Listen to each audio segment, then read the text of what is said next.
All right, welcome to TIL Talks with Chris White, where we talk TILs, tumor-infiltrating lymphocytes, and all advanced cell and gene therapies, both with patients and caregivers, along with industry leaders. Let's get going. As a reminder, I am not a medical professional or medical expert.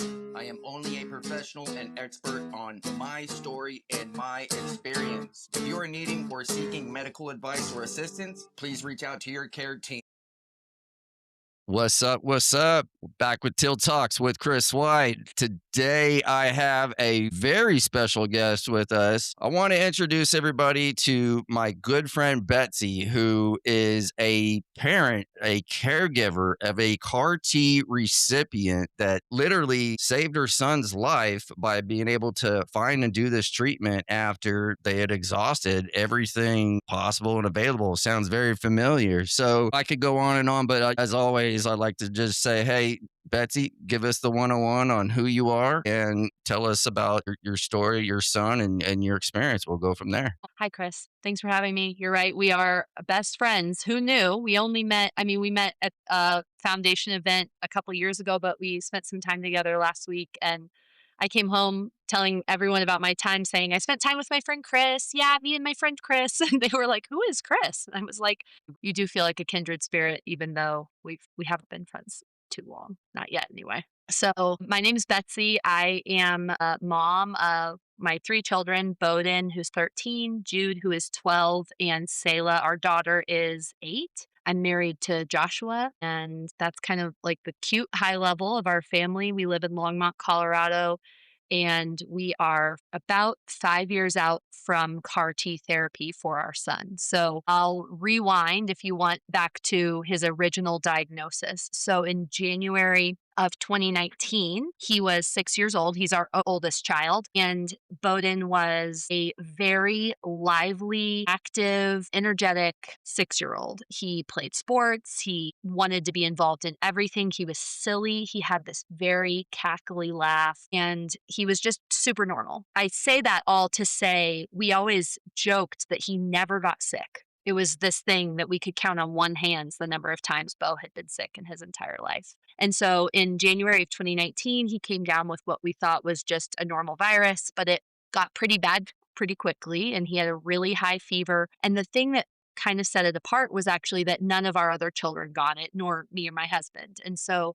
it started to feel weird that no one else was getting what seemed to be this terrible virus that he was experiencing. And so, to make a long story tolerable, I'll come back another time and walk you through like the month leading up to diagnosis. But to make a long story tolerable, he was diagnosed with acute lymphoblastic leukemia after about 3 or 4 weeks of not really knowing what was going to happen or what was happening. Was it viral? Was it whatever? And it was standard risk acute lymphoblastic leukemia. The way the doctor described it was, this is the best cancer your child can get.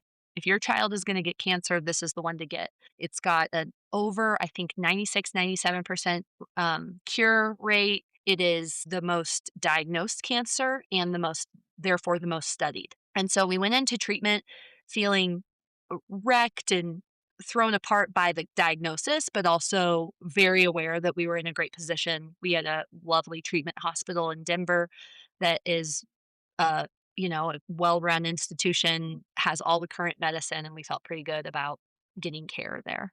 So that was January of 2019. The thing that's interesting about leukemia is a pediatric leukemia specifically, is that treatment is very long. So a normal run of treatment will take 2.5 to 3 years, depending on a couple of factors. And so even after the initial diagnosis and kind of the first 9 months is when things were really crazy with a lot of appointments, a lot of chemos, a lot of clinic visits and things like that. Even after those first 9 months, you enter maintenance and you're still inside of the medical system for another, at that point, 1.5 to 2 years. So it's very long. You kind of go on the roller coaster of like everyone in your life really cares, and then life moves on. And everyone in your life is also moving on with their own things and new experiences, new traumas, everything. And they're like, you're still doing chemo? Like, aren't we over that? Like, that was so long ago. And so we were on that ride, and we were just trying to figure it out, we had two other children. So at that time, our other children were 4 turning 5, and then we had a baby who was 11 months old. And so we were really just trying to figure out, like, how do we maintain some normalcy for them while also feeling like nothing about this is normal and this is going to shape their entire childhood. And how do we kind of let that be okay, I guess, and not push away from it? Like, we were definitely quick to realize that this was going to change everything, and we couldn't kind of act like it wasn't happening or kind of ignore that it was happening for our other kids because it was very impactful to them. So we walked through frontline treatment and Bowden did amazing. We supported him really intentionally with like holistic diet, nutrition, exercise, red light sauna, IV vitamin C. Like, we were really intentional about working right up to the bounds of what our oncology care team was comfortable with. We consulted with a naturopathic oncologist and we were really trying to toe the line of like conventional medicine has this to offer. And we actually believe that there's things to do in tandem that can support the body. And so we were really intentional about those things. And very quickly, I realized it was a full time job. It was, I mean, anyone who's a stay at home mom understands that being a mom is a full time job, being a mom to 3 kids is a full time job. And then this was just like another level. So that was, yeah. And so that was fine with me because, I mean, when your kid's life is on the line, suddenly it's around the clock and that's fine with you. So that was what we were doing. Uh, so let's see, he was diagnosed in 2019. So in 2020, obviously the world shut down and COVID exploded. It was kind of interesting because people wondered how that affected us. And for us, it felt like finally everyone was realizing that there was a situation out in the world that could harm you. It was like we'd been living in this haze for the first year of like, everyone was like, oh, you have cancer, but we're good. We can just go live our lives. And COVID allowed it to be like, no, actually, no one's going to live their lives. We're all going to be affected by this. And so it was kind of this weird, like, now you all get it. Now you all get how something outside of your control can actually change every aspect of your life. And so COVID was difficult, but it also felt kind of like almost a level set of this life we've been living. We'd been concerned about contamination, germs, and all the things. And so it felt somewhat normal. So that was happening in November of 2020. So I remember it was it was just after election day because we were homeschooling at that point. We decided to take the kids out of school to limit their exposure to COVID with Bo's immune compromisation. Was it an option at that time? 'Cause I remember, I Yeah. think all the schools, like, across the country were shut down for, like, a solid year or something, right? I mean. Yeah, yes and no. I think so. We were at a Christian private school, which they kind of moved outside Okay, of the bounds of social I gotcha. recommendations. And so our school, we had left the spring prior, which is kind of a rabbit trail we could go down another time, but there was Sure. a significant amount of black mold that had been identified in the school, and it was unsafe environment, I would say, for any of the kids to be in, but specifically for Bo with his immune Yeah, compromisation. So we had absolutely. pulled them out of school to homeschool.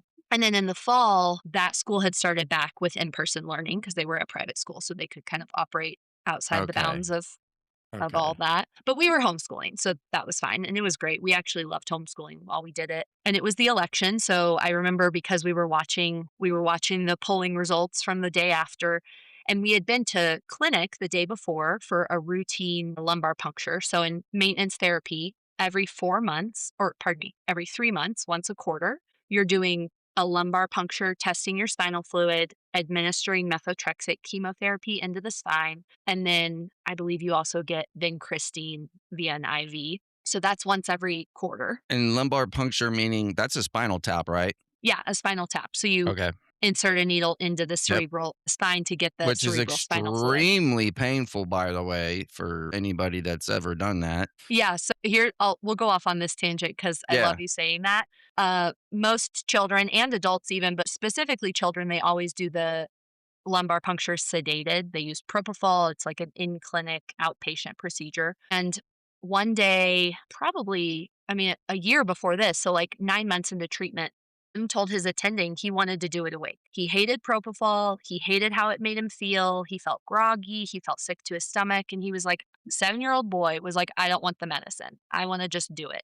And the doctor explained, like, you're going to have to sit really still. You're going to have to, like, do you understand what you're asking for? And she looked at me and I was like, every time you tell him he's getting, we called it marshmallow medicine, he gets really upset. So I don't know. I think let's listen to him. Like, let's try it. So he actually did his LPs unsedated. They did Whoa. topical anesthetic, and then he just curled into a little ball and watched an iPad and just rocked it. It was That crazy. is gangster. So Like, oh gangster. my Yeah. God. Wow. So he was, yeah, it was nuts. So I have like another funny story, but I think it'll come back up. So we go in for this routine clinic visit, and Bowden has been flying through treatment. He's maintained his weight. Aside from the very beginning, he was never back inpatient. He didn't have he had one time where we had to hold chemo for low counts. Like he was flying through treatment. And we went in for this routine visit and had a great visit, and that was fine. And the next day, or maybe I'm trying to think, it was probably later that afternoon, I got a call from the hospital.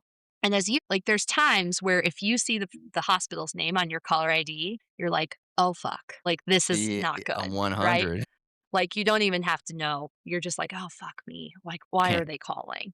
Why are they calling? And so I answered the call, and sure enough, we had our sweet, sweet doctor who was this young, I mean, he couldn't have been much over 30, doctor who had actually gone into oncology because his own brother had died in childhood of leukemia. And so we had this like really sweet connection with him since we had two boys and he had lost his brother. And like we just had such a tender connection with him. And he said, I have terrible news. And he like couldn't get it out. He like had a catch in his throat. And I was just like, oh, fuck, like, oh God. And so he said, we have abnormal cells in both spinal fluid, and basically we need to retest because it wasn't high enough to indicate an automatic relapse, but it was high enough to be concerning. And so, But he wants to do something to make sure they're for sure. yeah, but the problem was when they'd taken the sample, they'd also dosed him with chemo because that's the protocol. And so Okay. we couldn't do a test the next It's not day like a because proper the sample would be baseline. empty. Like they would have killed off those couple cells. And so we had to wait a month. So they were like, we're going to do it again in a month. You have until December 4th. We're going to bring you back and then we'll like officially call it a relapse. And that was actually mostly because of insurance. Insurance wouldn't call it a relapse until you met a specific threshold. Yeah, that's a whole nother thing we can get. It is a whole nother thing. But at that point, we were like, maybe it was a blip. Hopefully it was a blip. So great, we'll take a month. And in the most like fight or flight mode kind of way, my husband and I literally got off the phone, went on a walk, and we were like, what the fuck are we going to do if he has relapsed? Like we have been through 20 months of treatment at this point. If he's relapsed, like how are we going to get through this? And we decided that the only way to get to December 4th, which was 4 weeks away, was to pack all of our kids up immediately and get on a plane and fly to Florida and spend 3 weeks on the beach because we were like, let's just go into full denial. We can't sit Yeah. here in November in Colorado. It's This watch and cold. wait is not gonna happen. We Like can't. that's We can't. not what we're doing. We will stare at each other and go crazy. Yeah. So we flew to Florida.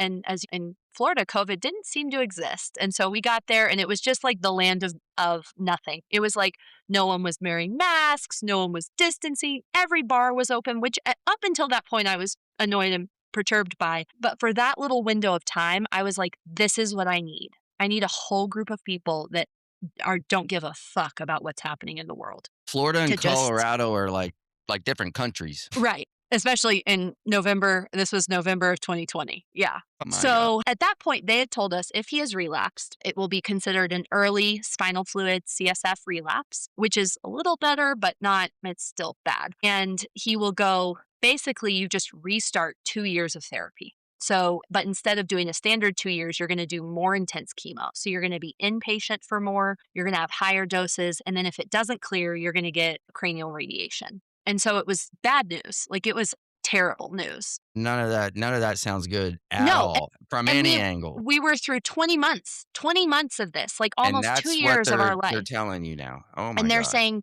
we're going to restart. You've got 24 more months. Come back December 4th. And so we're in Florida and we're fully in denial. Like we didn't tell our kids because both felt fine. So we were just letting them live. You know, we have a almost 3-year-old, a 6-year-old and a 7-year-old.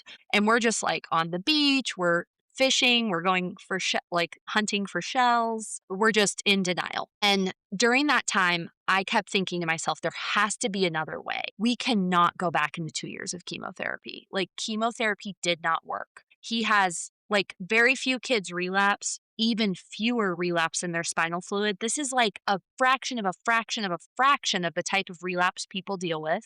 we can't just do what everyone else does. That's not going to serve him. And Yeah. so I'm Googling, I'm online. I mean, this was before Chat GPT or any of that. It was just me and Google late night, like, is there another way? Yeah, you're a major search engine, like, go Totally. time. I'm just Yeah. like, I'm a crash course in like medical journals and reading through publications and all the things. And so I come across the Emily Whitehead Foundation. And I know you've emailed the Emily Whitehead Foundation. I know Tom was on your podcast a bit ago. And the backstory of him is, as your listeners probably know, is basically his daughter had the very first pediatric CAR T cell therapy for her cancer. And she had a different scenario because she was not achieving remission with standard chemo. And she got to that place of needing CAR T in a very sick, very dire situation. So we were much different than that. Like, we had a kid who was running around on the beach catching waves on his boogie board, but had three leukemic spinal cells in his spinal fluid. So we were like, well, could this work the same? Could we get CAR T therapy? Or is he like too healthy or too, I don't know. It didn't seem dire enough. Just to remind everybody, this is what, 2020 or in Yeah. So 2021? this is November of 2020. And at that point, CAR T in pediatrics had been FDA approved, but there was Yes. also still, like, clinical trials going on, so there Yeah. were options, Well, and I know it's you'll get into interesting, this. yeah. It actually is the next thing I'm gonna say. So I find the Emily Whitehead Foundation website and I'm reading about it and I'm like, maybe this could be an option. I email Tom from their website and a handful of hours later he emails me back. And I'm thinking like, what? I thought this was kind of just a vague website on the internet. Oh Yeah, no, like, I might hear from them in a week or something. Emily Whitehead's dad's like, hey, Betsy, read your email. Here's what you need to do, blah, blah, blah. And he basically recommended I reach out to the Children's Hospital of Philadelphia, CHOP, and kind of contact them and see what they thought was available for Bo. And so the next day, we had a call with our team in Denver. And I said, hey, I researched CAR T therapy, and I'm wondering if that's an option for Bo. And they said, no, that is not an option for him. He has a spinal fluid relapse. It's not available. It's not going to work for him. Either in a approved setting or a clinical trial? I didn't even have the words to ask those questions. It was just very like, "Are your care team?" And the answer is no, that won't work. And so I was like, okay, I mean, I have no idea how any of that worked. I mean, in Right. 2020, I had no idea. Now I'm much more aware, but Yeah. so I then got in touch with CHOP anyway, because I had already initiated that process. And sure enough, they're like, yeah, we have a trial. We have a trial for CAR T therapy for CNS only relapse, like Bo's exact relapse Scenario that criteria. it needed to be. Yeah. And so it was like the first moment where I was like, hold on, like, who the fuck knows what's going on? Because our care team, who we had trusted with like we really love them, and I still love them, and I now understand a lot more of the nuances of why they didn't think it was available. But it was just the first moment where I was like, who's actually going to make a plan for Bo? Because now I have two different teams across the country telling me two different, very different stories. And it was when I Yep. realized, like, I'm officially the care coordinator. Like, there is no longer, and this I think people realize with Like, relapse, all roads lead to Betsy. totally. Like, no one's coming for you. No Yeah, one's going to help you. It and is on you you are, it's to figure out the path. 100%. Yeah, Right. okay. So, yeah, so we spent 2 weeks on Denial Island and just literally lived in complete denial. And we got home and told Bowden, or I guess, no, we didn't tell him. We went back for our December 4th appointment and checked his spinal fluid again. And sure enough, he then And had, this is down in still yeah, this is in in Colorado? Denver. In Denver, okay. And we had enough leukemic cells to call it a relapse. So we could officially tell insurance it was a relapse. And we were sure there's like a very, very few scenarios by which that would happen that weren't relapse. And so we had kind of eliminated that as a possibility. And so the rest, honestly, is a bit of a blur because it was like that happened. And then we just immediately initiated trying to figure out about this trial at CHOP. At that point, our care team was like, oh, yeah, we did read about that trial that you brought up, and maybe it would work. And yeah, I guess you could do it. But it was still very like, why is no one, I I don't mean, know. I mean, I yeah. gotta ask, at that moment, could you, I mean, did you feel the vibe that they knew all along, but they just didn't wanna bring it up or mention it, or did No, it really seem like they were no, like, "Oh my god, thank you so much for educating us about this. We would have it never known if you didn't bring it up." neither. It didn't feel like they knew. It felt like once they knew, once I told them about it and they had researched it, they were like, we're just really not sure this is going to work. And it's still experimental and it's a trial for a Even though there reason. was both approved lines of Yeah. treatment But and trials? for CSF only early relapse, Yeah, they okay, were I like, gotcha, I gotcha. if you go through standard therapy, you have a 70% success rate.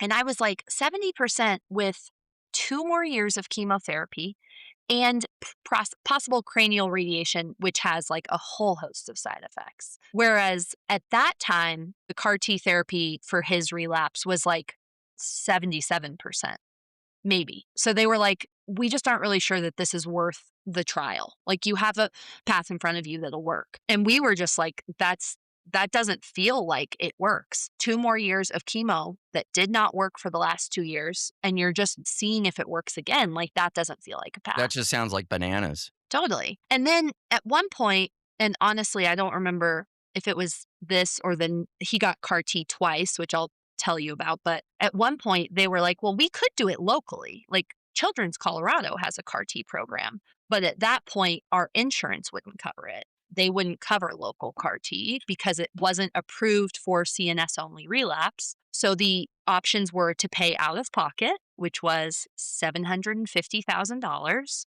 or to join a trial in Philadelphia, which would be paid for. The medical portion of that would be paid for. Yeah, but you're So, it's, all the yeah. travel and to get there, everything's still on you and your family, Yeah, so 100%. which again, I mean, your mom knows you'll do whatever it takes for your child to survive. But the socioeconomic privilege that we've been given that allowed us to participate in that trial is something that is a huge part of why I'm in advocacy now, because I'm like, I don't think you should have to be a upper class, white, tenacious, like well employed person who can take off work, who can have all of these benefits of being in that part of society to participate in trial medicine. That's not democratization of true healing. And so I'm like adamant that we need to work on that. But that's a rabbit trail. So yeah, so we joined the CAR T trial, flew to Philadelphia, signed all the consent forms and paperwork. And then because of COVID, and I don't really remember the exact reason why, honestly, which is like, I guess the gift of survival is that you just forget things Yeah, you can that I block think felt certain things out it and felt very pressing when we decided. But we had our T cell collection locally. And so he got his T cells apheresed is the word in Denver. And then they so That shipped so them to Philadelphia. is apheresis, and I mean, I would love for you to kinda expand a little bit more on this. For apheresis is essentially being locked or not locked, but you gotta sit in a chair for average about 4 hours with both arms out, having to Yeah. sit still to where you got IVs going in to both arms, and it goes and it circulates out, it pulls out what it needs. And for TIL therapy, for example, they literally resect an actual tumor to find the cells. And for certain types of melanoma, they do both a solid tumor resection and an apheresis. But when you're Cool. doing CAR T therapy specifically for hematologic cancers, those are almost always, if not 100%, done through the cell collection by means of apheresis. And Yeah. the collection centers are you can do them through certain blood banking organizations and hospital settings, but they're not necessarily like set up specifically for this type of cell collection everywhere. Yeah. And it's a process because Yeah. We once you were get those collected, then you got to send them off to where you're at. So right. Yeah, I'm we sorry. were no, no, no. I think that's a great point that you bring up, and actually it's what you and I were chatting about at Advanced Therapies Week with Adrian from BBG, Yeah, BioBridge Global. BioBridge Global. Thank you. Yes, Apheresis is a huge part of the CAR T cell process, and it doesn't feel like a link that's so important, but it is. So very important. like you mentioned, the idea is Bowden had cancer of the blood. It was B cell leukemia. So his B cells had turned leukemic, which meant basically they wouldn't stop. They stayed immature and wouldn't grow correctly. So the idea is you take out the T, so you do a blood collection through one vein, the blood goes into the machine and it skims off the T cells. It leaves everything else, platelets, red blood, B cells, all the other parts of the blood. And then it goes through that apheresis machine and goes back into the body. So you don't lose a ton of blood during the process, but it's very long. It's about 6 hours, give or take. The machines are very finicky. So like if you move and the flow stops, it alerts and starts beeping. So you have to stay super still for 6 hours. There's like I want to say like sodium, or I don't know, a doctor would know better than I, like a sodium level that has to be maintained. So they're also dosing you with a saline at the same time. And the biggest problem, especially for pediatrics, is that you can't use a standard IV. It doesn't have a high enough flow rate. Very specific. So you either have to have a PICC line, which is obviously an inpatient sedated procedure, or you have to use what we used was a process called power wands, which are basically like a supercharged IV that allow for like double or triple the output to go through the process. And yeah, I mean, it's hard to look back at now and realize how little I knew, because now I'm 5 years in. I've been kind of doing more patient advocacy, like industry work, and all of this makes a lot more sense to me. But at the time, I was just like, we want to do it locally. We don't want to travel to Philly again. Yeah. We don't want a PICC line. Those are scary. We don't want to do it another sedation. I didn't know why I was pushing for things that I was pushing for, except out of like the fear of overtreating and kind of overwhelming his system. And so we were able to do apheresis locally, which was great. And to your point, not a lot of facilities have that capability, which is what limits a lot of people from accessing CAR T therapy. And if our facility, we were at Children's Colorado, which is a world-class facility, if we hadn't been, we would have had to travel again to Philadelphia. So add in another 2 plane tickets What and what all what the would have cost of been that. outside of where you were at in Aurora at Children's? What would have been the next closest place to travel to from where would that be what, Kansas City, I guess? I mean, yeah, I was going to say Dallas or Kansas City, or It'd probably be maybe Kansas City. Dallas. I don't know. Yeah. I mean, I mean, in 2020, I'm not sure anyone else locally would have, or like even Kansas City or yeah. I Dallas would mean, have done I don't think you could have pediatric. gone north to get it. No, I mean, Children's Hospital serves people from Wyoming, Montana, Kansas, Nebraska. Like it's Yeah, northern New it's Mexico. Like it's a hub. kind of a hut. Exactly. Yeah. Which is why we were really lucky to have that as our treating facility. So we had our T cells collected. They shipped them across the country to Novartis in New Jersey, and then they started the cell collection or the manufacturing process, which is really fascinating and in depth. And I don't think anyone cares except me. No, no, no. I do. I do. Like I'm very into that kind of shit. Like, Yeah. trust I don't me. know. Yeah. I'm extremely into that. Like from time of collection until the time the cells are ready. How long or how many weeks was that process? Yeah, so when you're doing trial medicine, it's tricky because you're basically waiting for a trial slot. And so they You have got a to make whole sure they got a bed calendar open and and calculus, right. yeah, It's not only like, a can they lot of produce the logistics. cells? It's like, is there spots in the hospital? Is there accommodations for you? All those kind of things. So we were told 4 to 6 weeks. And Okay. I think it ended up being closer. It was right around 5 when we Was headed that out there. considered average at that time, and is that what is considered average now? You know, I can't speak to that specifically. It was average at the time. So much has been changing, which is amazing and really hopeful with Speeding CAR it T up, vein to medicine, vein. speeding it up, and then also having it be on, like a lot of places are doing on site production, like Penn or CHOP has a lab that does on site production You now. don't got to ship it off. Yeah, Right. So you can cut down on transit time, which cuts down on costs and a lot of other things as well. 100%. But I remember in February of 2021 when we did apheresis, it was like the newest concept was that you could produce the cells, just in the lab, produce them in less than 30 days. That was like mind blowing. And I was just at a conference for Scale Ready last week, and now there's people studying how to do it overnight. And it's amazing. It's crazy how Yeah. fast the science moves on this. Tom was telling me this last or a couple of days ago when I was talking to him, and he said this at ATW, but his recent conversations with the doctors that he knows have it down from what it used to be to now basically about a week, vein to vein. And it used to be 3 to 6. I think he was saying for Emily's cells, and this is about 14 years ago. It was about Yeah. 6 weeks. They had to wait to grow to cells, QA, How and make long were sure. yours for TIL? How long from the resection to infusion? 21, 22 days. Mine was a little bit different. They were able to tell me, within a week after resection, and they were sent off that they were growing.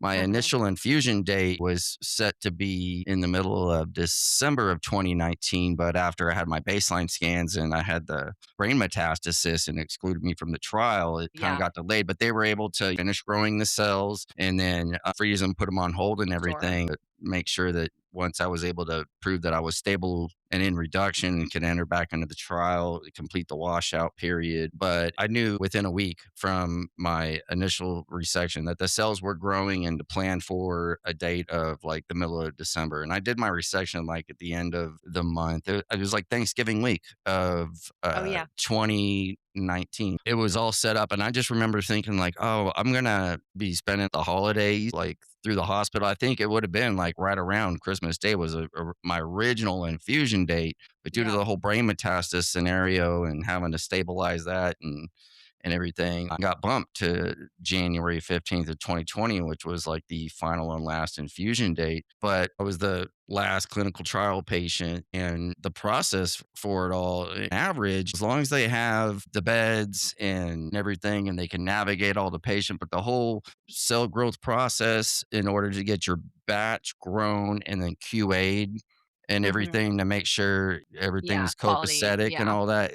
Um, is essentially like right around 21, 22 days. It's now commercially available. There's still other clinical trials and through the different support organizations and groups, a lot of folks, depending on where they're at and which version they're doing or whatnot, will say that they're given a flexible timeline that basically kind of runs close to like 6 weeks or so. But Mm. I Yeah, so mean, s it's pretty similar. I've seen a lot of situations where patients are able to do the resection or do whatever they got to do to get their cells collected, get them grown, QA'd, have their batch ready up to 3 weeks. But the goal is, yeah, to still get it from resection to infusion down to like a week.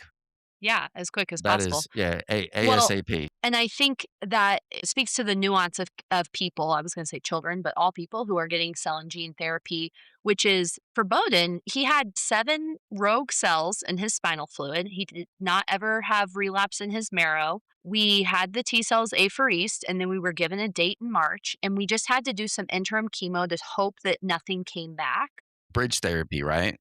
So we were doing bridge chemo. We were doing triple intrathecal, so like spinal fluid into his chemo into his spinal fluid, mixture of methotrexate, steroid, and then something else. And we were just kind of hoping nothing happened, but then also like living our life. Like he looked like an 8-year-old or almost 8-year-old kid at that point. He was so at that point we were back in school. We had decided when he relapsed, we had decided actually to enroll our kids in school. They had been homeschooled and it became Some clear human quickly. interaction. Well, it just was like, if I'm gonna try to, like, homeschool, and now I've got me and my husband are gonna have to trade off taking him to Philadelphia. We've got 2 other kids at home, like, I need everyone in care full time. I just need people to go to school. So, we had kind of the opposite COVID effect where COVID actually I was like, "Let's get these kids back in class." And he was just a normal kid for those 4 weeks. We had doctor's appointments, and I'm not saying that life was normal, but it was me and my husband who were moving through this, like, is this twilight zone that we're waiting to put our kid on a clinical trial to transfuse him with genetically modified cells. Like it was just like, what have we gotten ourselves into? But he was running around. He was playing baseball. He was a healthy little boy. Healthy. I You would mean, he never wasn't, know but that, like, he no, had a terminal cancer. Like, you just never know. you'd never know. Yeah. So the end of March 2021, we flew to Philadelphia and got settled into our accommodations. The trial covered the costs of accommodation, which was a huge gift. That's incredible. Yeah, it was I mean, well, I can't say we wouldn't have made it happen, but it was what allowed us to make it happen. We had been draining our savings on everything else, and that really helped us support us during that time. So we're thankful for that. But that being said, like we were running two households. My husband was at home with our two other children. We had to have full time childcare because we had a child. One of our kids was in school, but our daughter was preschool age. So we had full time childcare. My husband was doing his damnedest to maintain a career, which at this point was 3 years into being thwarted by doctor's appointments and chemotherapy and relapse and all these things. So he's at home trying to maintain a job. We have a full time nanny who's raising our 3-year-old. We have a middle child in school who's like, what the hell is happening? He is like completely Like, shocked. Yeah, like mom and Bo are is this gone. real? They've moved across the country, and Bo and I are in Philly. And so he got his T cells at the end of March in 2021, and he had no evidence of disease at that point. And so we didn't expect a big reaction, which was a gift. You don't need disease for T cells. You don't need active, measurable disease for CAR T to work. But the more active disease you have, it kind of coincides with the worst reaction you'll have from the process. Right. It's So kind we of were like how glad they he can went in. measure. Yeah, we were glad we went in with 0 disease. And the T cell push is like a 2-minute, very uneventful, just like, It's like here's a getting a little cooler. injection, right? Like, Yeah, here's a cooler with $1 million worth of cells. And now the doctor's going to push it in. And that's it. yeah, and I mean, Very Bowden, uneventful. it was just another clinic day for him. We never really got behind the like a slogan for him, or some parents get really into like Bo the Brave or whatever. Like I could never get behind that.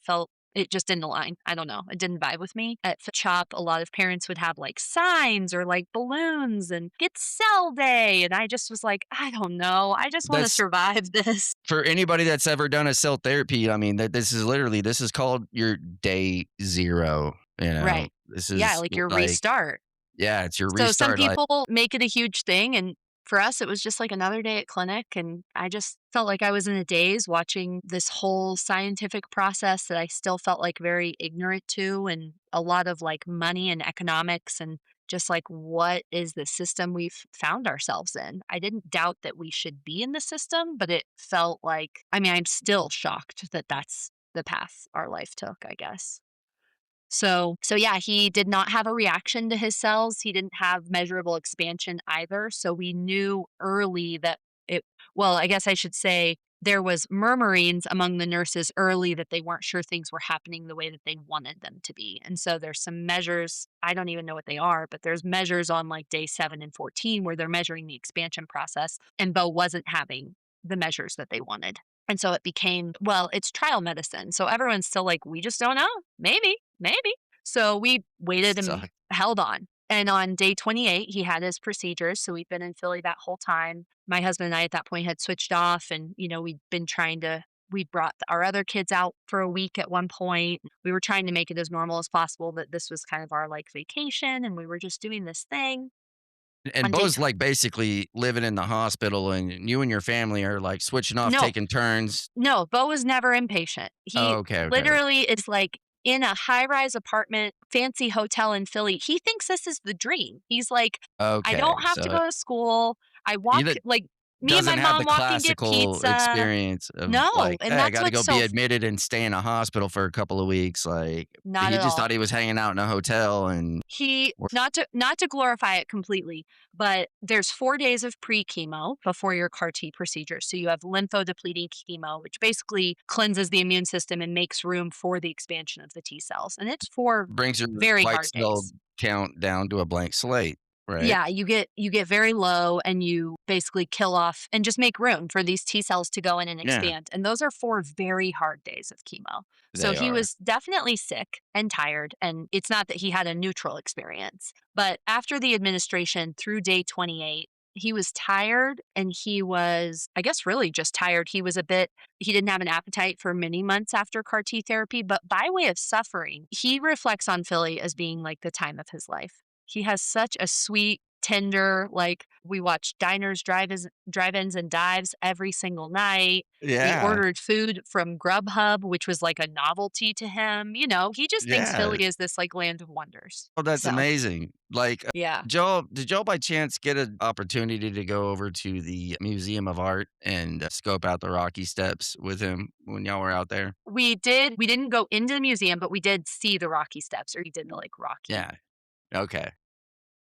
Um Yeah, dun, dun, dun, dun. Yeah. So on day 28, we had his procedures to see if the T cells had held. And at that point, we had been released from Philly because they were like, you should go home and then you'll come back 3 months, 6 months, 9 months, and we'll just monitor you. And we were at the hospital, or pardon me, we were at the airport getting ready to fly home. And I got a call from the burger center, and our nurse said, bad news, his B cells are returning, which is the measure that the CAR T didn't work. So if your CAR T is successful, it will be chewing through and eating up and spitting out your B cells. So you won't have any B cells to be measured. And his on day 28 were already coming back. They were already showing B cells in his blood. The interesting part was they were healthy B cells, so they weren't leukemic, which for us made sense because he had never relapsed in his bone marrow that would show up in his peripheral blood, but his spinal fluid was also clear of disease. And so technically he was still no evidence of disease, which was tricky because he went into CAR T, no evidence of disease, Right. but he didn't have any persistence. And so they considered it a failure of the trial. And so he was transitioned into hold on. I need you to take the dogs right now and take them out. I've got children who are like, Mom, I need Mom, food. I'm like, go get your dad. look in the pantry or the fridge or figure it out. Just go. Go. So, yeah, so at that point we got home and we felt I think we knew there was another trial option for us, but it just felt honestly like, what the hell have we been doing? Like, we had been Yeah. in Philly for 6 weeks at that point. Our home life was falling apart. Like, we had a Like you're just 3-year-old. running in circles and We had a 3-year-old being raised by a nanny who, like, wouldn't even come to me because she was so fractured about what was it's like, going who are on. you? We had my husband and I were, like, fine, but our marriage, like, we hadn't seen each other in 6 weeks. We'd been just like ships in the night. It was so hard on our family. And so getting home and realizing we're going to have to do that all again was probably the hardest. That was probably the hardest moment of the whole experience, because at least beforehand we didn't know what we didn't know. It was like, okay, Philly, 6 weeks in Philly, that could be interesting. And getting home from that and being like, there's another trial you can do. It's going to be 6 more weeks in Philly. It was like, okay, I mean, we will do Again. it, but why? Yeah. So, It's taxing. It's so taxing. yeah, I mean, as Physically, traveling, mentally, absolutely. financially, like, on everybody. Thing that's the hardest, which I know you can relate to, is there's moments where you're getting therapy and moments where you're getting chemo and moments where things are happening, but there's a lot of time where nothing is happening and you're just meant to live your life, but you And can't do anything. it's You this, like, can't purgatory, function. like, waiting zone, like, you're in a coma, like, "Alright, Totally. when are we gonna wake up from this shit?" Like, Totally. And then everyone else is kinda like, "So did it work?" And it's like, "Well, no." "So is his cancer back?" "Well, no." "So are you good?" "Well, no." Like, you just no one gets it. No one gets it. Yeah. answers are very hard to explain, let alone give. Yeah. I mean, I don't even know what's going on, much less like explaining it to the layman. So through the summer, we continued to wait and watch. We were doing lumbar puncture samples, making sure that the disease was not coming back, and it wasn't. We didn't administer any more chemo at that point. We were just surveilling, like taking samples and checking. We did another apheresis because we decided we would join a new trial in Philadelphia. They had found that for CSF relapse, the trial we had done wasn't holding in a lot of kids. And so they had a new type of CAR T therapy called humanized CAR T therapy, which was my very introductory understanding of it is Kymriah, the CAR T type that he did the first time, Right. was shown to be rejected by the immune system of certain patients. And so they took that cell line and made it appear more humanized because they're all built on mouse cell lines. So they made it appear even more humanized, by which method I do not know. And so the trial was called humanized CAR T therapy. And so we had him apheresed again, had a new cell collection in Denver again in June. of 2021. And then we headed back to Philadelphia August of 2021 and started the process all over again. 4 days of lymphodepleting chemotherapy and then an injection of the humanized CAR T therapy again, just So Bo had to go round two. through this twice Yeah. for twice. Twice. And at that point, it was like, if this doesn't work, we're going to have to start 2 years of relapse treatment. Like, it was just like, what are we doing? Like, this is the ultimate Hail Mary. And so he got his cells and he luckily held them. So on day 4, he ended up kind of expressing the symptoms of T cell expansion, which we were thankful for because the first time he hadn't. And we're not sure if that's why they didn't hold. But when he experienced it with the Hue cart in August, he started experiencing expansion symptoms. And we were like, okay, good. This is what's happening.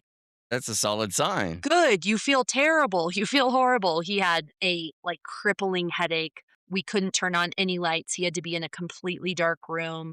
You know, he was 8 at this point. He couldn't open his eyes. You couldn't even, I was like, do you want to listen to an audiobook? Do you want to watch a show? Nothing. He could have no stimulation. I And I then, I, yeah, I just out definitely of it. could. I remember those. Like I couldn't have any sight, sound, anything really. Like we had to like black out like all the windows. Like any volume had to be at a very minimum. I was very sensitive to light, no appetite. Like when you're in that zone and spot, like no matter what age, I Totally. mean, everything's amplified by like a million. It seems like, and but Absolutely. to I'm just sitting here thinking like, Bo had to go through photodepletion twice. I mean, Yeah. oh my And it's, god. I mean, when I think back on that, it's interesting because when you live it, you're just kind of like rattling off, like, and then we did this, and then this happened, and then that happened.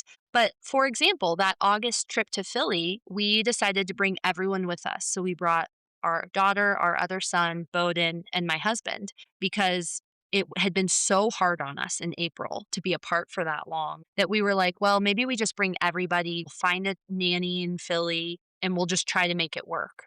And we were in this tiny row home in South Philadelphia, and Bowden is now in he's in a bedroom. It's black, you know, windows blacked out. He cannot have any noise. We have a 3-year-old and a 7-year-old who are like That's energetic, and we have you have to my have no husband. noise. Good luck with that. Yeah, my husband, who again is trying to keep a job, like on sales calls upstairs. And I'm just like, this is a nightmare. Like, this is the worst. So, on day 5 of Hue Cart, Bowden spiked a fever, which is again a symptom that they are very comfortable with and expect to see. But because it can lead to more problems, and you also have a port, so you're still considered to be on fever protocol for a central Right. line. We took him to the hospital and my husband stayed with him there overnight. He was inpatient just for one night. He had a mild cyto reaction, so he couldn't really think straight. I FaceTimed him at one point and he couldn't make out who I was. Like he was looking at my video, but he couldn't quite process why I was on FaceTime with him. It was like, why are you calling me? He's like, "Who are you?" And I'm like, "I birthed you, boy." I'm your mom. And I remember I was kinda like, "Whatever." Again, I have, like, 2 other kids, I'm just trying to manage all of it, but I remember my husband called me after that, and he was really thrown by it because he was like, "What have we done?" Because he was there in the hospital watching our son kind of degrade, it seemed like he cognitively could not keep things straight, and we were just like, "Oh, no. Have we put him in a position that he's not gonna be able to get out of?" Which again, like now looking back, I'm like, no, that's normal T cell expansion. That's the symptoms they expect. Yeah, But when but you it's don't your know it at the kid, time. Like, I mean, nobody and could prepare you for that. you sign a lot of fine print, and it's Yeah, scary fine print. It is and it's a not lot. casual. It's like huge things that are like, you may or may not make it through this. And so it was scary. It was hard. So at that point, he got out of the hospital, but we still had to stay there for another 5 weeks. I ended up taking our other 2 children back to Colorado. My husband stayed in Philly with Bo. He had a nanny tutor come every day and she took him on awesome field trips. They went to Valley Forge, they went to the Franklin Institute. I mean, again, he just thinks Philadelphia is the land of wonders. He's like, it's the best study abroad you could ever do. And so, yeah, and then on day 28, I flew back out there because we were going to drive, me, my husband, and Bo were going to drive home. And he had his procedures, and it showed that the T cells were lasting. So the Hucart was remaining in his body and continuing to surveil, which was great news, obviously, because it Yeah. hadn't worked the first time. And so he remained no evidence of disease still, obviously. And then the CAR Ts were holding, which was huge for us. And we came home and he continued to be monitored. And I'll button this up because the story does end, I promise. But It's okay. No, he take your time. he was surveilled in Philadelphia every 3 months, so we would fly back to Philly every 3 months and then every month locally in Colorado. And so that all went fine until month 4. So 4 months post Hucart, we started to see B-cell return. And again, there was no cancer, but there were B cells, which meant that inversely means your T cells are fading. And so that was concerning because the working theory at that time, and I think currently still, is that you want at least 6 months of persistence. And if you can get 12, even better. But you really want 6 months of T cell persistence. And we were at month 4. And so we decided we were going to go back to Philly yet again for another round of the Hucart cells. So when they produced them, they actually made 3 bags and we only needed 1 bag at infusion. So we had some waiting. And we decided that we would give him what they call a boost. And so we went back to Philly in January of 2022 and did another 4 days of lymphodepleting chemo This is to now make time room. the third time? So this is the 3rd time. And this is crazy. So when B cells return, they kind of climb up super slowly. And so his B cells returned at like 4%, I think, which was a full return. Like anything above 3 is full return. So they were 4% in Colorado. We planned the whole boost. We got to Philly, a lot more like babysitters and time off work and all the things, right? So me and my son, my husband stayed home with the other kids. Me and Bo get back to Philly and they take his blood and then they start that day the lymphodepleting chemo. And then the next day they come in and they're like, "Hey, when we took his blood sample yesterday, his B cells were actually back down to 1%." Which means they were like the T cells were ramping up again. But at that point, we'd already initiated the chemo, and chemo kills T cells. Yeah. So it It's was hard to like, get an accurate. well, did we not need to do this? Like that was my thing. Was I was like, hold on. And now 5 years later, the data is growing and the science is evolving as we know more and more kids are treated. There's kids that have B cell return that goes up 5, 6, 7% and then goes back down and then goes back up and kind of toggles for a long time. So I can't say that now we would have reinfused him, but that was what we did then. So we reinfused in January of 2022 and it did nothing. It literally, he didn't have any levels rise, nothing happened. We came home after that and got our next checkup, and his B cells were returning in full force. They were up above 10%, I think. And so at that point, it's February of 2022. So he has been cancer free, no evidence of disease for a full year. He's had CAR T therapy and Hucart therapy, neither of which have held the amount the doctors want them to. And so his team in Philadelphia and his team in Denver said the only option is you have to give him a bone marrow transplant. That's the path forward. And that's the only thing that they were thinking would That be was it. an That's all end that's game. available. That's all that's available is a bone marrow transplant. And we were like, we can't do that. Does not seem like the path. Like he has been no evidence of disease for a year. How could we walk him into that? Like bone marrow transplants are notoriously difficult. They're very dangerous and they have terrible secondary side effects, cancers, conditions. Like you don't escape them without marks. And so we thought about it and figured we're going to wait. We're just going to wait and watch and see what happens. And if he needs a bone marrow transplant, we will cross that bridge because the other thing is like the older you are, the better you do with bone marrow transplant because of the full body radiation. So like children, every year you can get them older, the less long-term side effects they will have from the cranial full body radiation. So Wow. we figured like, let's just wait and see. Both teams said like, you are going against our medical advice. And we said, that is fine. We're comfortable with that. At this point, there was no published data that we could wait and watch, but I was part of a Facebook group of pediatric CAR T parents. And there were, I mean, a handful of people who were like, we didn't reinfuse. We did not have persistence. My son is 5 years cancer free. Like it was clear there was science we didn't understand around this. And so we chose to go that route. That was January of 2022. And now, February of 2026, 4 years later, Bowden is still cancer free and has not had any recurrence. So, yeah, And badass right there, baby. totally. And I mean, Oh my obviously, like, god. we have this like beautiful tale of where wait and watch and hindsight worked in our favor. It's not Yeah, always the but case, still, I mean, oh but my god, like, yeah, the yeah. agony of all that. I mean, shit. And I think it's so interesting now learning more about trial medicine because again, when I was in it, I was just like, whatever it takes to save him. But now being on this side of patient advocacy and learning about trial medicine and how trials are designed and how you get into them and all of these things, I don't know. Like, I remember when he was having apheresis in Denver, his first time in January of 2021, our oncologist came down to see us and she was like, what? This is the right path. Like, you're going to do good. This is a good choice for you. And then the bone marrow transplant oncologist from our local hospital came in to give us a consult. And she said, I have 5 children. I would never make this choice with any of them. And I was like, oh, that feels terrible. So it was like, even inside of like a well run institution, you have competing voices. And then Yeah. different institutions have completely different opinions on what you should do. And then even when you get to an end game, people don't agree with how you're going to wait and watch or monitor or what you're going to do for long term follow up. So it's a very like living.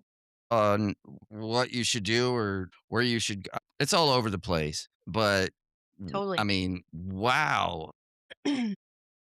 One of the things I wanted to definitely ask about is through all of this process, through all the organizations, what was the most, I don't know how to say this, but what was the most accessible and meaningful like resource that was able to like help guide you and help you in trying to make all these decisions because there's so much going on and you have all these competing kind of forces Absolutely. and you got family dynamics, you got life dynamics, you got all of it. And you got to concentrate on the purpose at hand, which is saving your son's life. I mean, is there anything or any Yeah. organization or anybody that you would say I that, hey, think like, like what shows up for me is there is a ton that's there. And in that, there is a ton that needs to be built that's missing. So, for example, if I had not found the Emily Whitehead Foundation website, I cannot say that we would have pursued CAR T therapy. And so they were super responsive. They were super engaging and caring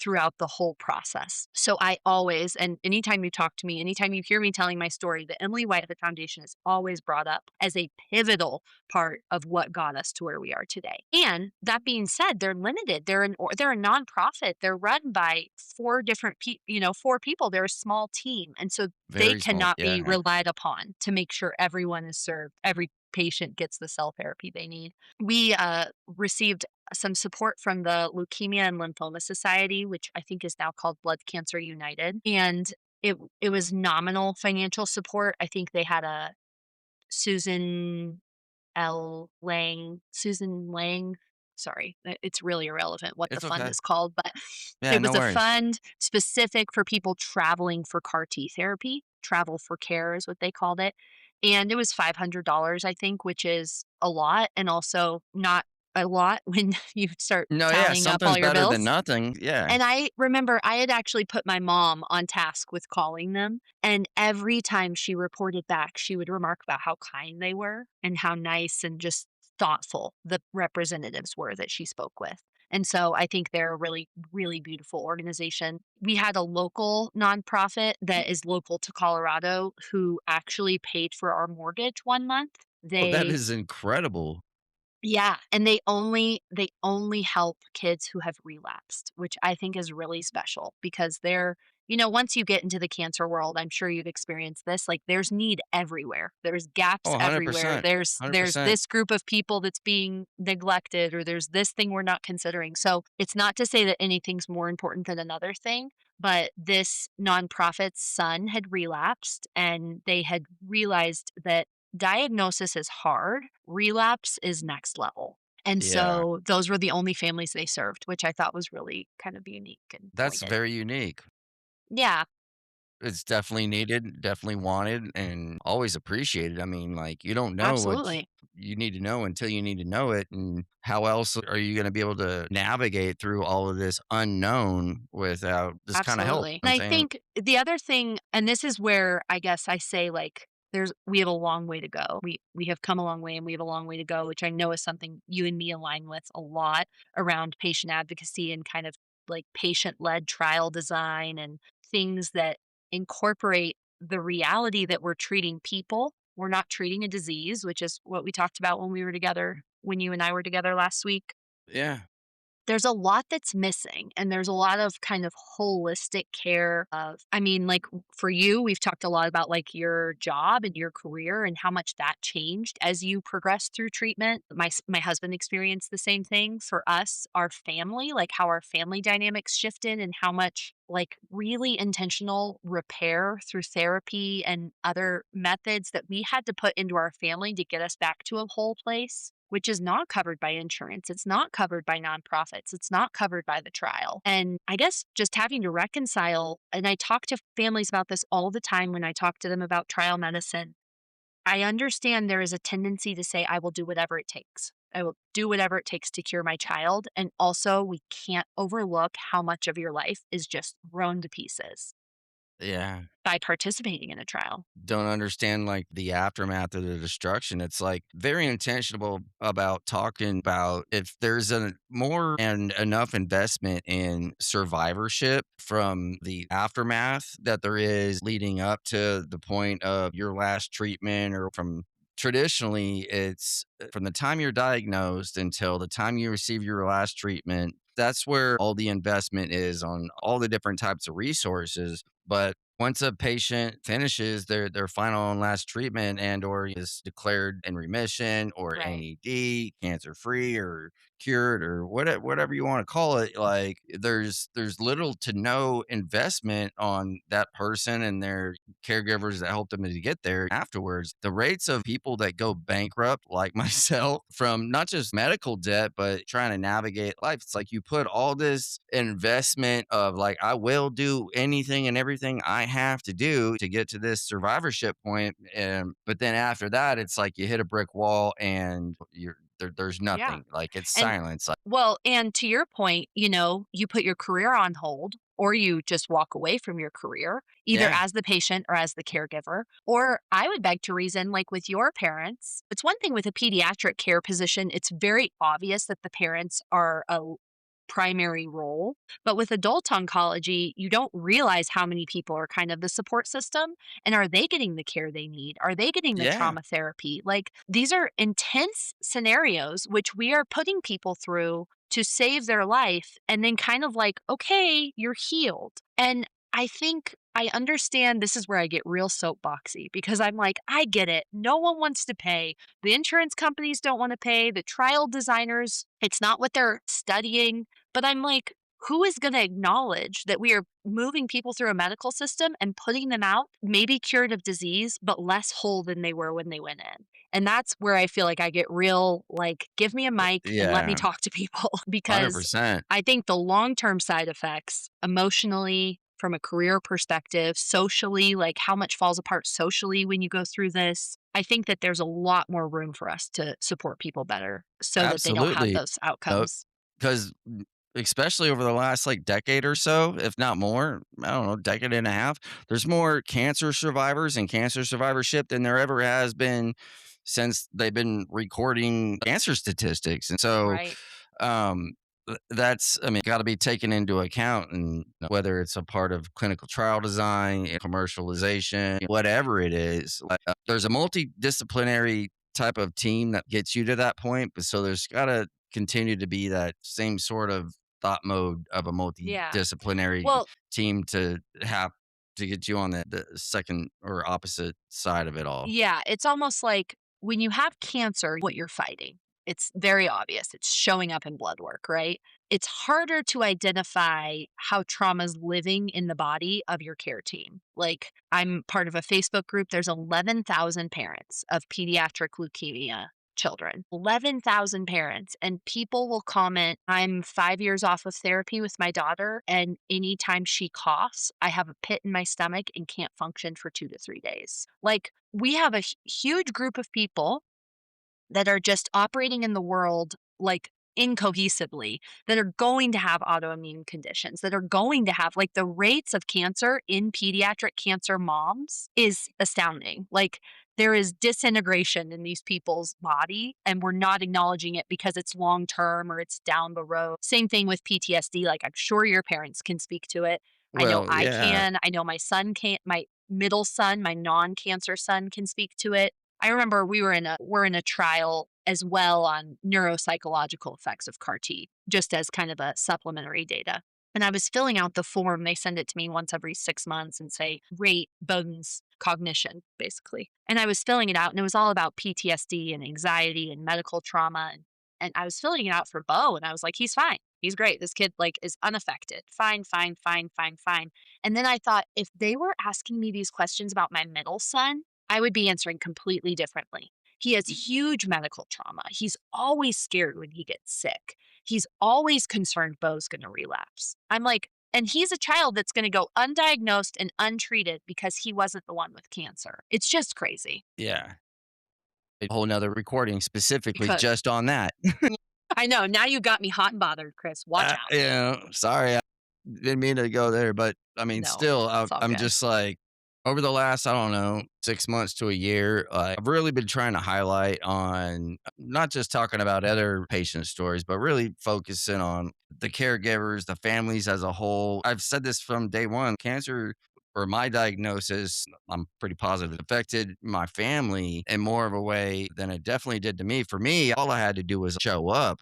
Right. Be that But participant. yeah, Yeah. I was in my mid-30s at the time, and looking back at it now, I didn't give them the opportunity or chance to really try to express or go through any of the kind of emotions. I was just trying to be so overly optimistically positive that, like, my reality just wasn't real. Like, it was all gonna We're work going to out. beat this. We're Yeah. gonna beat this, and then when it's done, I'm gonna go back to whatever was going on beforehand, and everything's gonna be cool, and it's gonna be fine, and blah blah blah blah blah. And I was too prideful to accept any contributions or handouts or fundraisers, and I was just in this whole zone of this really isn't happening to me, but it was. And then over the course of the last half decade or so, as I'm really digging into my treatment, everything that happened just really hits me. I'm like, oh my God, like, just owe all of my family like the most biggest apologies, but also the greatest gratitude. I'm so Yeah. sorry I put them through everything that I did. I'm so grateful that they were on my team and backing me up. And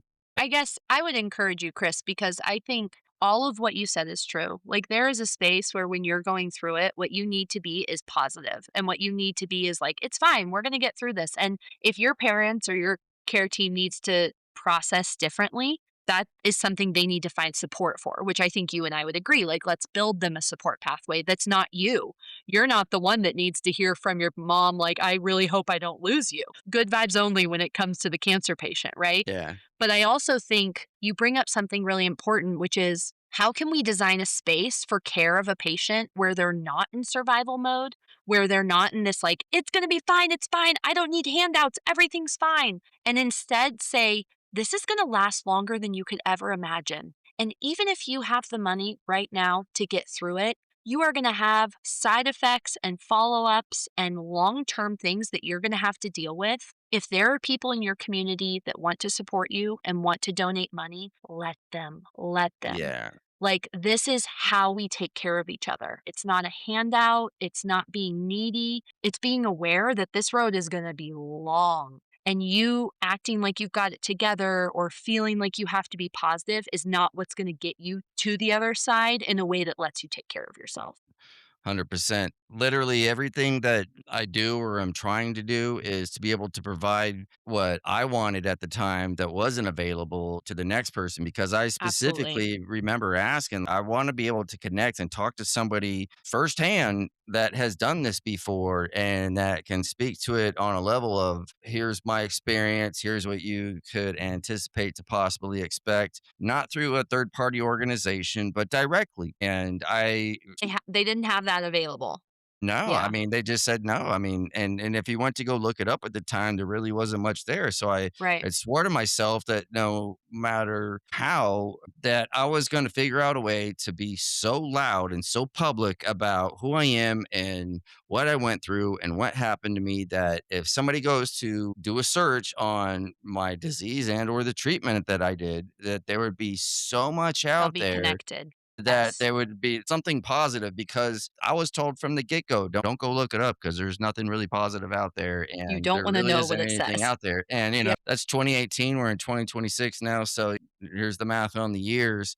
And so it's like, well, that's how it used to be, but now moving forward, I have a completely different mindset on both clinical trials and a whole new understanding of, advanced cell therapies. The biggest and annoying thing to me is when like the word oncology or cancer is brought up. People will mention these, like old archaic treatments of surgery, chemotherapy, radiation, blah, blah, blah. And they're not talking about anything related to advanced cell, and gene therapies or regenerative medicine, precision medicine, clinical trials. And not every organization, everywhere you go, is always in the know about what's going on everywhere. our Nobody's got that situation time of the day. Yeah, and our situation in 2019 is not dissimilar. Like you, I have a similar like I just want to be there for parents who need it. I want to have a parent in the middle of the night like I did on Denial Island in Florida searching like is there another way, and I want them to find my blog and I want to email them and be like here's the path,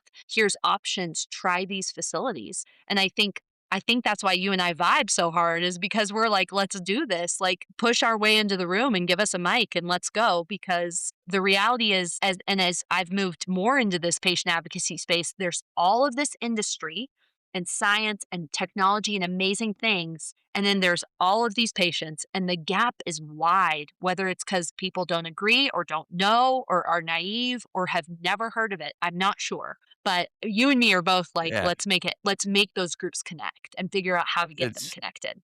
bridging that gap. And it's Right. literally saying, hey, these are curative therapies and treatments. And there are proof of concepts of this, whether you're a patient looking to connect or see another example Yeah. of what that is. And or if you're on the industry, medical, clinical side going, hey, I'm working in the lab all day long, like, and they're telling us about this, but they don't ever get to meet or see anybody that is a result of their work. And so it's all Absolutely. needed. And just simply by doing what we're doing today, I'll take this, recording and I'll bust it into different clips and spread it across platforms everywhere. And so it could be accessible. And the thing is literally about 75% of anybody that will ever find this, they're not following us, but they'll stumble across it. And then Sure. hopefully that'll ring a bell that they're, Seed, right? yeah, it'll And plant that someday they seed. might need it. It might not Yeah. be today. Like the chances are it won't be a family that needs it today. But the No, more we can have people aware of the medicine, aware of the path, aware of all of these things before they need 100%. it, I feel like it's like easier to get into because they're like, oh yeah, I've heard about this. This isn't new science. It'll ring that Yeah, bell. They'll ask that absolutely. if it's not being brought up to them, that at least they'll know to They'll ask the ask the question. question. And Yeah, that I was at an event last week and that one of the gentlemen who works at the Emily Whitehead Foundation was saying that most of the people that find the Emily Whitehead Foundation, so parents that are on the website, like have come across the Emily Whitehead Foundation for cell and gene therapy for their children, have found them and found out about them through their nurse. So the treating facility and the oncologists at the treating facility have said something, gone one way, said there are no options, said this is the only path, and a nurse has come alongside them and said, actually, you should look into the Emily Whitehead Foundation and given them the website. Like, that's crazy. That's crazy that that's the way kind of the word of mouth is spreading. So I think it yeah, takes everybody. It takes everybody talking about it. And like you and I do, sharing our story. And I'm sure you're the same way. Like, if any parent reaches out to me, I will absolutely, help them find what they need. Any parent. absolutely. I just trying to figure out a way to create more hours in the day. Totally. I'm gonna answer that email every single time, but it would be good if there was a better system than just my reply. 100%. Well, Totally. I know we've been on here a bit over an hour. We could do We this could all talk all day. day, Chris. You and me, man. We're dangerous So together. 100%. We'll take the highlights and try to figure out what to expand on the next one. Yeah, totally. Yeah, let me know. I'd love to come back and talk about anything. I mean, honestly, any conversation that you want to go deep on. I feel like you and Yeah, I really appreciate your perspective and kind of your I look up to you as a patient advocate and like you're years ahead of me in your advocacy. So I just love learning from we're you. only gonna miss 100% of the shots that we don't take, so There you what do you go, got babe. to lose? If it's 1 in a million, Absolutely. somebody's gotta be that one. That being Absolutely. said, thank you, Betsy. Everybody listening, thank you for tuning in. Sending love. Peace. All right, that concludes today's episode of TIL Talks with Chris White as we talk TILs, tumor infiltrating lymphocytes, and all advanced cell and gene therapies. As a reminder, I am not a medical professional or medical expert. I am only a professional and expert on my story and my experience. If you are needing or seeking medical advice or assistance, please reach out to your care team. I'd like to thank my guest today for joining me on TIL Talks. To our listeners who have not yet done so already, please follow, comment, subscribe, share, and smash that like button. For more information about TIL Talks and related resources, please visit www.tiltalks.com. I'm Chris White. As always, sending love to everybody. Peace.